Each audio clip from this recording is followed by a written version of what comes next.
So, as a great Barcelona fan, today is the Champions League, and I was in the comfort of my own living room, got my popcorn ready, got my soda ready, ready to enjoy the Real Madrid against Manchester City in England. And boy, was I entertained. Were you guys entertained? Oh my goodness, what a game. Real Madrid takes it home 3-2 in a very dramatic fashion. We're going to get into all the details of this game. We're going to get into exactly what happened.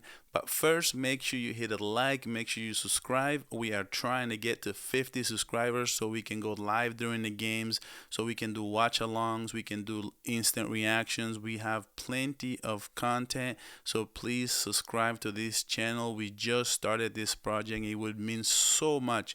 It would mean the world to me. But anyways, from the beginning of this match, I couldn't even eat my popcorn, right? Because from one hand I had Haaland, the other hand I had Mbappe, from the other hand I had Jude Bellingham, I had Kevin De Bruyne, Silva, so Rodrigo. It was so many ways this game was so entertaining, and I think one of the reasons why this game was so entertaining is because Manchester City has so many great players, but they are not a great team. And in some way, somehow, Real Madrid is a lot of the same thing, guys. They are such a they're not a great team, but they have so many skilled players, and this gives the stage for one of the best matches you'll ever find in football alone. And this game did not disappoint because this is everything you're looking for.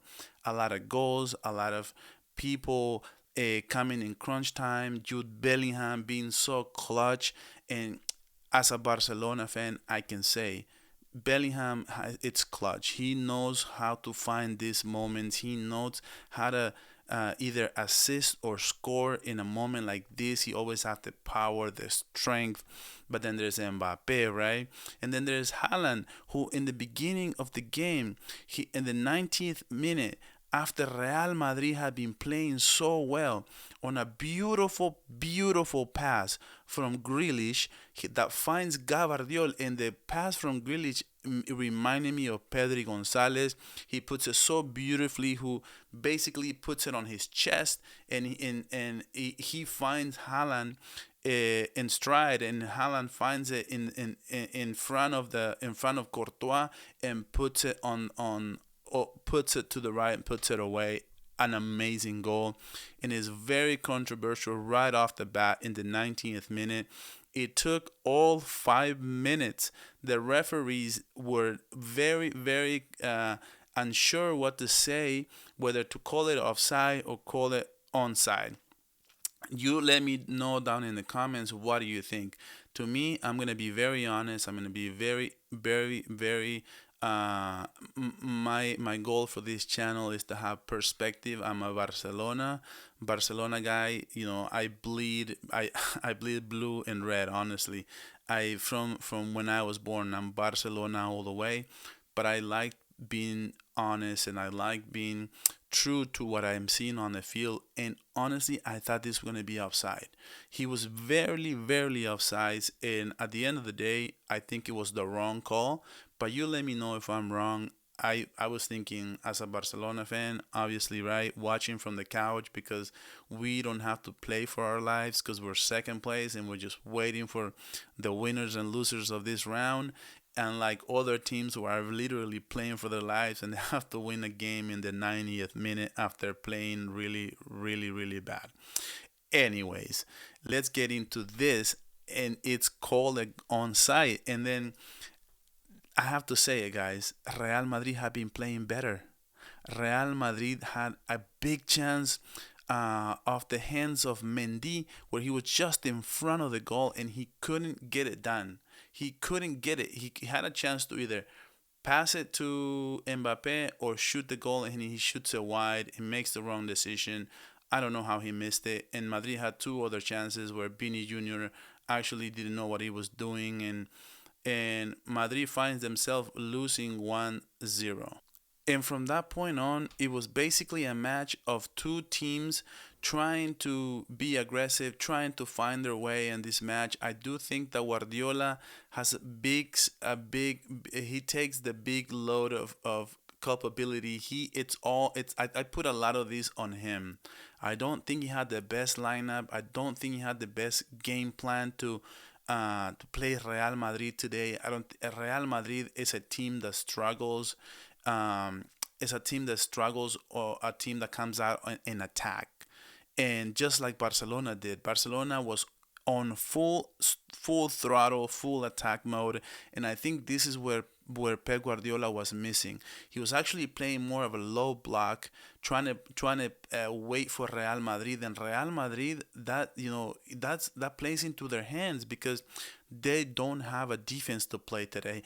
Guardiola respected Real Madrid way too much and gave them the basically gave them the what do you call it, initiative to attack. And it's actually the other way around. Real Madrid is better if Real Madrid do not like when you attack them because they don't have the kind of defense.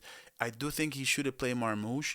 I think this was a beautiful game opportunity to play Marmouche today and didn't play him. I think that was a huge mistake. But anyways, let's get back into this game. Real Madrid had quite a few chances. Mbappe, right before the end of the half, had a big chance, and he just shoots it wide. And all of a sudden, I'm getting those thoughts again where he had mental problems, mental issues, missing great opportunities, couldn't score. And Real Madrid has a great chance to go 1-1 on this game, and ends on a 1-0. And, Manchester City takes it to the first half 1-0. And this is where I thought that Pep Guardiola would make adjustments. He didn't. He still kept the same lineups. And in the second half, this is why I said Real Madrid is the luckiest team ever.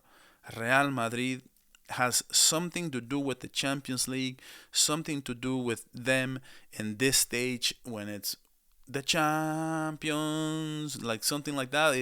Once they hear that sound, this team is completely different because Manchester City, on the hands of Haaland, had a great chance where Gavardiol puts a beautiful ball to Haaland, and Haaland actually shoots it. It gets deflected and it hits the bar, bro.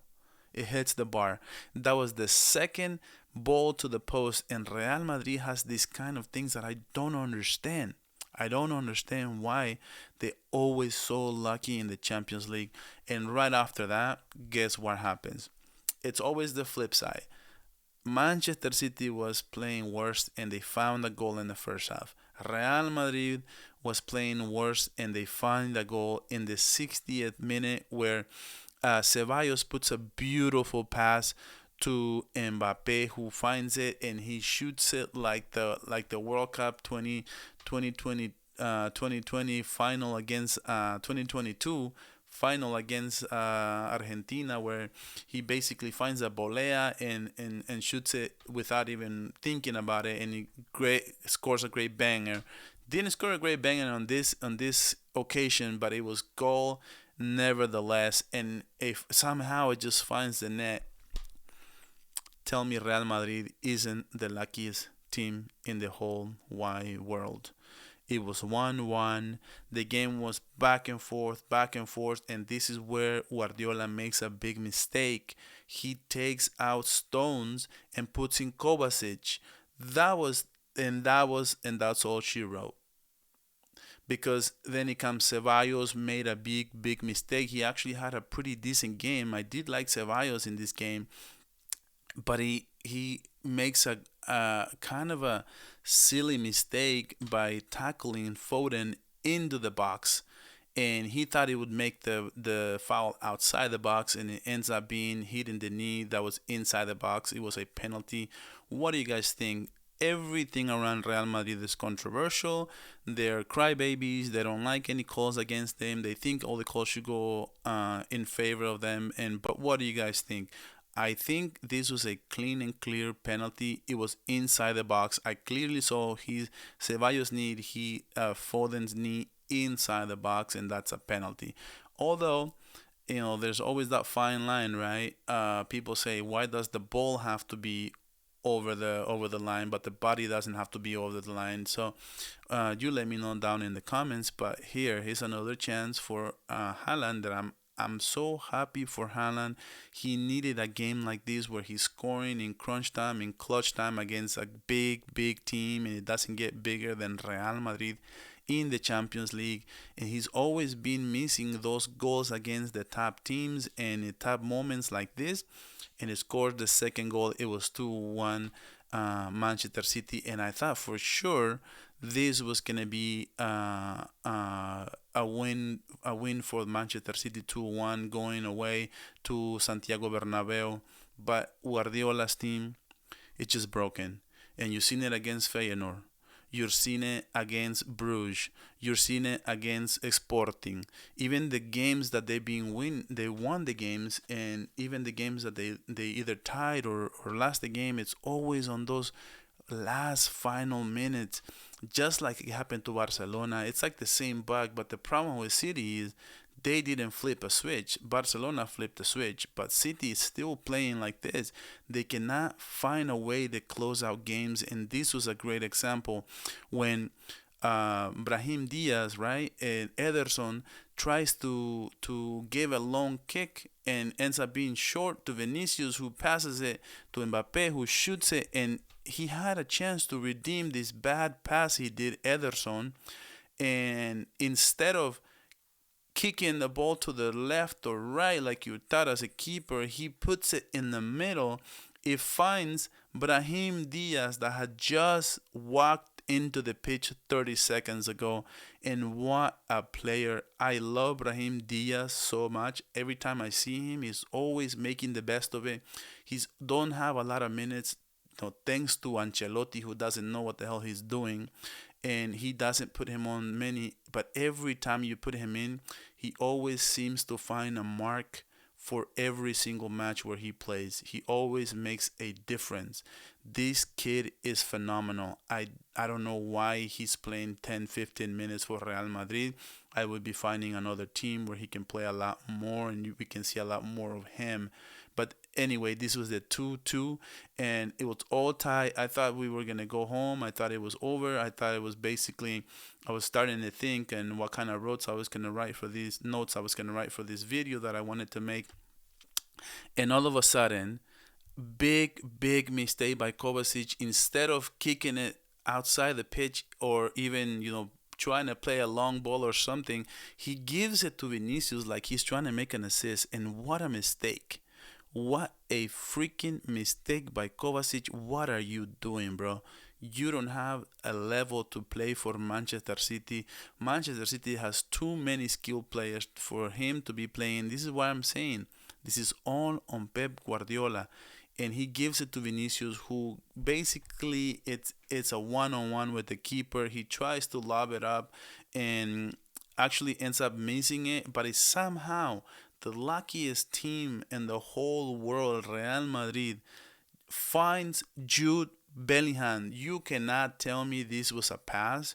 You cannot tell me you were trying to give it to Bellingham. He was trying to score. He didn't do it right. He didn't score that. And then somehow he finds freaking Jude Bellingham on a 3-2, basically a buzzer beater. There's no buzzers in football, but it's literally a buzzer beater because after that, that's all she wrote. It was 3-2, and there's nothing City could do. There's nothing City could have done, and now they have to go to El Santiago Bernabeu and try to go for the comeback instead of going and playing with them 2-1 after that penalty kick by Haaland that was in the 80th minute. They couldn't close it out. It was so incredibly frustrating. Any Real Madrid fan that thinks this was a great Real Madrid performance don't know football, don't know what they're thinking, don't know what they're saying. This Real Madrid team will get absolutely ran by Barcelona, by Liverpool, by Arsenal. by any of the top teams that you can see in the Champions League. This team, I want to see Barcelona in the Copa del Rey, to be honest with you. After I see what they're doing right now, after I see what Ancelotti is doing, all the I don't know why Guardiola wasn't thinking of attacking mode. He was supposed to be on attacking mode. He put in Foden. You wouldn't even know he was there, besides the penalty that he drew. Otherwise, where's Marmoush? I'm looking at De Bruyne. Why aren't we attacking more? So I think they missed the whole point. Guardiola missed the point. You cannot give up 3 goals at home at Etihad in England and then think you can advance to the next round and go to Bernabeu and close it out. Anyways, let me know what your thoughts on the game. This is all for me, and as always, from my couch, from my living room, because we are not playing this round, Visca el Barça.